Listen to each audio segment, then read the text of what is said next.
a nuestro Dios. Hoy vamos a hablar del Dios eterno, Apocalipsis 1:4. José acaba de citar el texto, de forma perfecta, ¿no? Dice Juan a las 7 iglesias que están en Asia, concretamente Asia Menor: gracia y paz a vosotros, del que es, que era, el que ha de venir, y de los 7 espíritus que están delante de su trono. El jueves que viene el jueves que viene es la Semana Unida de Oración. El siguiente jueves hablaremos sobre los 7 espíritus. Pero hoy vamos a enfocarnos en Dios, el Padre, el Eterno aquí, y tenemos 3 puntos en el estudio. Punto 1, las 7 iglesias. Punto 2, gracia y paz. Y punto 3, el Dios eterno, que el título hoy del estudio, el Dios eterno. Punto 1, las 7 iglesias. Punto 2, gracia y paz. Y punto 3, el Dios eterno. En primer lugar, las 7 iglesias. Dice Juan a las 7 iglesias que están en Asia.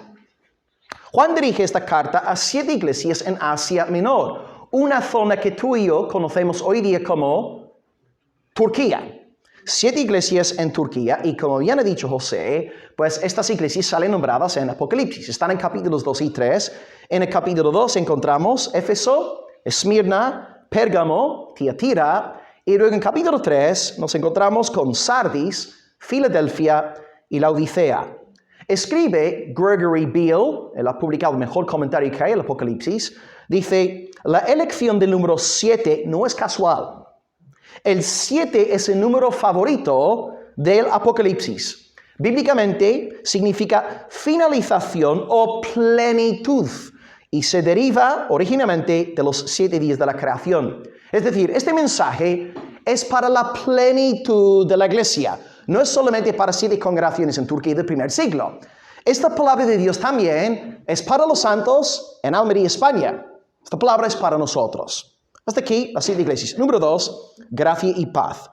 Sigue Juan diciendo: gracia y paz a vosotros. Gracia y paz. Bueno, esta expresión es ultra común en el Nuevo Testamento. No puedes coger una sola carta de Pablo sin toparte con esta expresión. Toda la carta de Pablo. Romanos, 1 de Corintios, 2 de Corintios, Gálatas, bla, bla, bla. Todos los escritos de Pablo empiezan con esta frase: gracia y paz, de parte de Dios Padre, del Señor Jesucristo, o algo por el estilo. Gracia y paz. Pedro hace lo mismo en sus 2 cartas. 1 de Pedro, 2 de Pedro, gracia y paz, gracia y paz. En Apocalipsis aprendemos que el Dios Trinitario nos da gracia y paz. Ahora, ¿por qué gracia? Porque en el contexto los santos están siendo perseguidos. ¿Y cómo pueden los santos mantenerse firmes en su fe sin la gracia de Dios en ellos? Necesitan la gracia de Dios. Por tanto, Juan desea que esta gracia inunde a los hermanos perseguidos en Asia Menor. Y luego, número 2, paz. Necesitan paz porque la iglesia perseguida, por definición, necesita paz. Porque están siendo todos atribulados, afligidos, angustiados. Y Dios puede, en medio de gran aflicción, darnos paz que sobrepasa todo entendimiento. Jesús nos dice en Juan 14:27, antes de morir: la paz os dejo, mi paz os doy, no os la doy como el mundo. No se turbe vuestro corazón ni tenga miedo. Y Jesús dice lo mismo a su pueblo en Almería: no tengáis miedo, os doy mi paz, podéis confiar en mí. Así que esta paz que tenemos es un regalo del Dios Trinitario. El Padre hoy, el jueves, en 2 jueves hablaremos del Espíritu Santo, y en 3 jueves hablaremos de Dios el Hijo. Y ahora número 3, el Dios eterno. Dice el texto que el Dios que nos da gracia y paz es aquel que es, que era y que ha de venir. Los 3 tiempos verbales están aquí aposta, ¿no? A propósito. El que era, el que es y el que ha de venir. Porque Juan, un pastor, escribe una carta a hermanos perseguidos hablando de la eternidad de Dios. De Dios que era, de Dios que es, del Dios que ha de venir. Porque Juan subraya la eternidad de Dios. Porque es la tónica perfecta para un pueblo perseguido. ¿Qué necesitas tú saber en tus momentos de aflicción? Cuando la tierra, cuando el mismo mundo se está viniendo encima tuya. Tú necesitas saber que tú estás en una roca. Tú necesitas saber que tú tienes un refugio eterno. Uno que no te va a fallar. Y Moisés dice esto es un poco más adelante. Esta es la cita, de Joel Beeke. Joel Beeke dice que la eternidad de Dios es que Dios no tiene principio en el tiempo, ni fin en el tiempo, ni sucesión de momentos a través del tiempo. Repito la definición de Joel Beeke. La eternidad de Dios significa que Dios no tiene principio en el tiempo, ni fin en el tiempo, ni sucesión de momentos a través del tiempo. Cree que la mayor demostración de la eternidad de Dios es el nombre sagrado que el Señor comparte con Moisés en Éxodo 3:14 y le dice, yo soy el que soy. O sea, Dios está declarando su eternidad. Él trasciende el tiempo. Por tanto, la creación está sujeta al tiempo y ve cambios. La historia está sujeta al tiempo y ve cambios. Pero Dios no está sujeto al tiempo. Él es inmutable. Y por tanto, si Dios fue fiel hace 2000 años, Él hoy seguirá siendo fiel con su iglesia. Él está siempre siendo fiel. Dios no cambiará. Domiciano puede amenazarte, pero Domiciano es una criatura. Él es el emperador que está persiguiendo aquí a los santos, pero Domiciano, ya que es una criatura, está sujeto al tiempo, sujeto a cambios y luego perece. Pero Dios permanece para siempre. Él es el Dios eterno. Es que no es por casualidad que Juan arranque hablando de la eternidad de Dios, porque esta verdad consuela a los santos afligidos. Vamos ahora a sacar 4 aplicaciones y queremos pues incorporarlas en nuestra vida de oración congregacional hoy. 4 aplicaciones. Aplicación número 1. Alaba a Dios por la Iglesia Universal. Alaba a Dios por la Iglesia Universal. Apunta el número 7. La Iglesia no debe aislarse de otras congregaciones. Tú y yo formamos parte de una Iglesia universal. Y por tanto es muy bueno que busquemos la manera de desarrollar buenas relaciones saludables con hermanos, no solamente en nuestra iglesia. Creo que este punto lo tenemos bien trabajado. Pero incluso en otras partes del mundo es bueno que haya amistades cristianas, que podamos relacionarnos con siervos de Dios, otras congregaciones. Es verdad que no todas las congregaciones van a creer exactamente lo mismo que nosotros, pero si tienen fe en el Evangelio, fe en que Cristo ha muerto por sus pecados, que resucitó al tercer día, Él es el único mediador entre Dios y los seres humanos, son nuestros hermanos. Vale, a lo mejor no tienen todo el conocimiento, pero debemos nosotros, si tenemos más iluminación, ser humildes, compasivos, amorosos, pacientes y entender que son nuestros hermanos. No por ser de otras iglesias, esto no quiere decir que sean todos herejes. No, tenemos muchos hermanos en diferentes congregaciones. Es que hoy empezamos con 7 iglesias. La iglesia sí es un fenómeno local, pero también universal. Y es bueno que haya comunión entre nosotros y otros creyentes. La iglesia extiende sus estacas hasta los confines de la tierra. El día domingo estuve ahí en la iglesia presbiteriana de Villingen, ¿no? Villingen, y es muy bonito ver, ¿no? Y vas a la Selva Negra y te topas con gente regenerada. Te topas con gente que ama el Evangelio, que se cree en el Señor Jesucristo. Es algo dulce. No sales de tu entorno de Almería, donde estás a gusto, y estás ahí en otro país y estás con hermanos. Y te sientes a gusto, te sientes en casa porque estás con la familia de Dios. Es que número 1, alaba a Dios por la iglesia universal. Formamos parte de una iglesia global internacional. 2, alaba a Dios hoy por su gracia en tu vida. Alaba a Dios por su gracia. Según el texto, Él nos da gracia.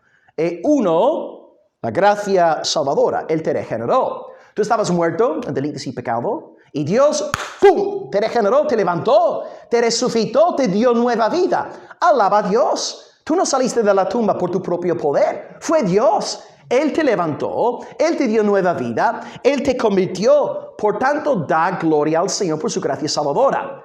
Y no solamente está la gracia salvadora, en segundo lugar está la gracia preservadora. Dios no te salva para luego abandonarte. Por ejemplo, yo llevo ya más de 22 años en la fe y todo el pecado que hay en mí, mi perverso corazón, ¿cómo puedo yo haber perseverado en la fe cristiana 22 años con toda la maldad que hay en mí? Hay una respuesta, la gracia de Dios. Por la gracia de Dios estoy en esta iglesia. Por la gracia de Dios no estoy fuera borracho, fornicando, drogándome. Es la gracia de Dios la que nos salva y la que nos preserva. Alabemos a Dios por su gracia preservadora. Si yo persevero en la fe, es por su preservación de mí. Y tú estás aquí después de 5 años, 10 años, 20, 30 años, 40 años. Tú estás aquí hoy por la gracia de Dios. por la gracia de Dios soy lo que soy, no por mis méritos, mis esfuerzos. Es que alaba a Dios por la iglesia universal, alaba a Dios por su gracia. 3, alaba a Dios por la paz que hay en tu corazón. Fíjate, Dios prohíbe que su pueblo se afane. Jesús expresamente nos dice en Mateo 6, Él prohíbe que los discípulos se afanen. Él dice, Mateo 6, 25, os digo. Cuando Jesús dice, os digo, por favor, hay que prestar atención. Os digo, no os afanéis por vuestra vida. ¿Qué habéis de comer? ¿Qué habéis de comer? Ni por vuestro cuerpo, ¿qué habéis de vestir? No os preocupéis. No os afanéis. Mateo 6, 25.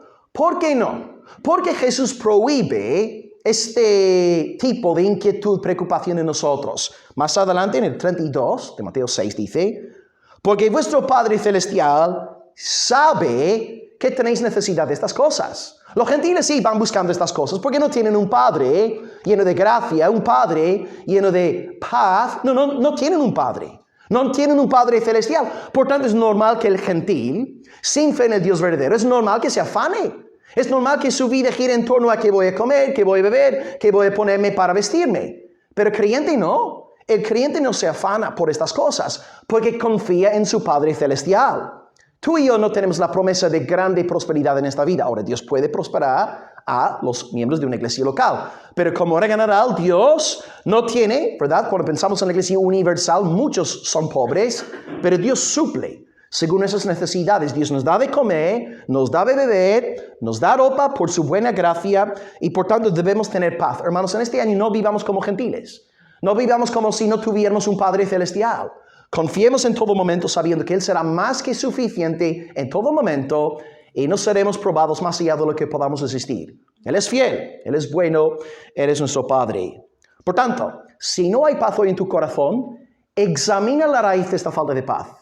Y expon esta inquietud a las promesas de Dios. Expon esta preocupación a la palabra del Señor. Y esa preocupación se marchitará. Y si Domiciano se acerca a ti, amenazándote y diciéndote, si tú sigues a Cristo te voy a matar, tú dile a Domiciano, para mí el vivir es Cristo y el morir es ganancia. Filipenses 1:21, con la palabra de Dios matas tus temores. Es que alaba a Dios por la iglesia universal.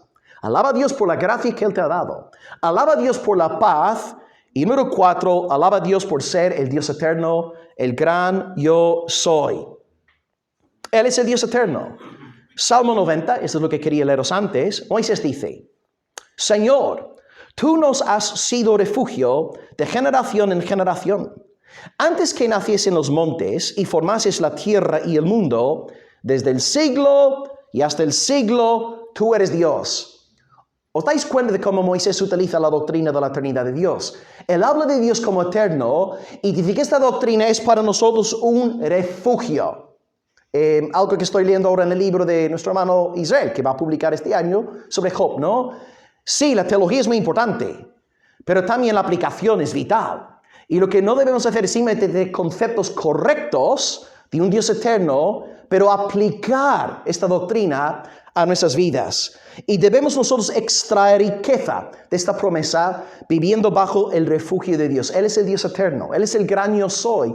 Él nos ama con un amor eterno. Así que podamos nosotros hoy gozarnos en este Dios que nos perdona en Jesucristo, este Dios que resucitó a su Hijo para justificarnos, que podamos hoy en este culto dar gracias al gran yo soy sabiendo que ya que Él ha sido fiel en el Antiguo Testamento, seguirá siendo fiel en el Nuevo Testamento, en el siglo XXI, Él es el Dios fiel. Así que 4 motivos de alabanza hoy en el culto. 1, alaba a Dios hoy en tus oraciones por esta iglesia universal. 2, alaba a Dios por su gracia en tu vida. 3, alaba a Dios por la paz que hay en tu corazón. Y 4, alaba a Dios porque Él es el gran yo soy, el Dios eterno, nuestro refugio. Y el pueblo de Dios dice, amén, gloria al Señor.